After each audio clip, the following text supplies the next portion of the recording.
প্রচণ্ড রোদ। তারই মাঝে আমরা দুজন হাতে হাত রেখে হেঁটে চলেছি।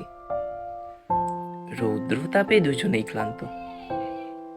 হঠাৎ আকাশ কালো করে এলো, সাথে দমকা বাতাস।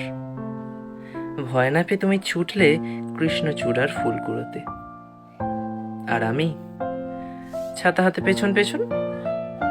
সব ক্লান্তি কোথায় তখন। তারই মাঝে ঝমঝমিয়ে বৃষ্টি এলো।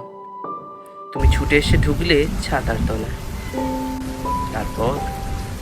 তারপর ইচ্ছা করে ছাতা সরিয়ে দিয়ে চোখ বন্ধ করে আকাশ পানে দুহাত ছড়িয়ে বৃষ্টিকে আপন করে দিলে। আমার তোমার সাথে প্রথম বৃষ্টি ভেজা। ইচ্ছা হলো তোমায় জড়িয়ে ধরে তোমার সাথে বৃষ্টিকেও আপন করে দিই। তুমি তখন নিজের খেয়ালে কাক ভেজে ভিজে কাঠগোলাপ কুড়োতে ব্যস্ত। তোমাকে বাঁধ ভাঙা উচ্ছ্বাস দেখে আমি তৃপ্ত হলাম।